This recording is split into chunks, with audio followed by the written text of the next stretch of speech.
Salmon, I'm not big on salmon, but I'm not like seeking it out. If I look for a fish, a wahoo would be the first fish I would try to look for, a wahoo or a tuna. Tuna is like one of the fish that's on my list of fish that I need to catch. I caught a bonito and it was about 18, 20 inches off the coast of Miami. That's a false albacore. I'm not sure if it's a type of tuna, but they're shaped like a tuna. Let's leave it at that. I'm not a fish expert, but bonitos, I've had bonito flakes on things, but salmon, salmon is one that I have not had that many times. So the idea of a salmon jerky is interesting. The idea of any sort of fish jerky is really interesting. Is it something that I've looked out for? I didn't know this existed until I was in Hawaii, and then even at the hotel, they had like a little snack area you could buy stuff, and they had this brand there. And there was a store that we bought stuff, and they had it there. Like, because it's a Hawaiian company, and I've never thought to look for fish jerky. I never thought to look for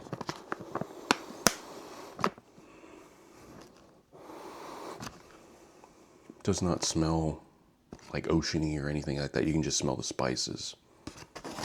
That's interesting. So I've never thought to look for salmon or wahoo jerky or tuna jerky. I mean, it's great because you dry the fish out and it preserves it and it'll last for a while. So it can be ported here. So like the wahoo, like if I caught the wahoo in Hawaii, in theory I could get it shipped back here. I could overnight it, put it in dry ice and overnight it back to Houston to someone, just ship it to my parents and tell them, hey, this is fish, freeze it for me, please, and I'll pick it up when I get home. But it would cost an arm, and it would cost, I don't even want to know. It would definitely be, for even just like a small steak, it would be like a steak the size of a can.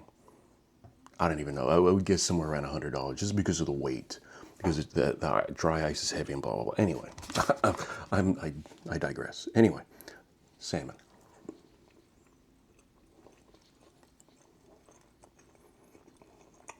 Smooth, a little bit spicy. It says it's spicy, right? Smooth, soft.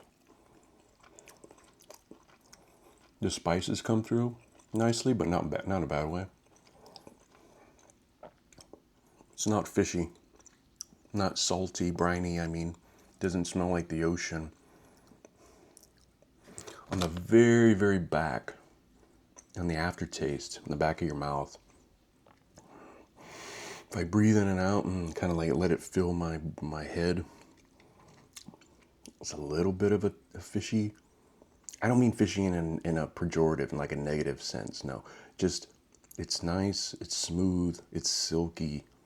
This is as good as the tuna, I think, because salmon is quite a popular fish. So seeing it around and seeing it in different forms isn't that shocking, as much as like a wahoo or even a tuna in that matter.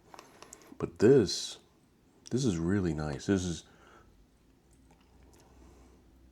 You could definitely give this to someone and say, here, try this beef jerky. And they'll eat it and go, oh, okay, that's nice. So, not that that's a good or a bad thing, but it's not. The meat is just presented to you in a nice way, and it doesn't have these crazy flavors that go either way. I don't know how else to describe it. But these are great. This is the last one. Kayamana jerky. Excellent stuff out of Kona, Hawaii. Kona, Hawaii is the most beautiful place in the world, I think. Or at least the most beautiful place I've ever been to. And they have these, and I really like all of them.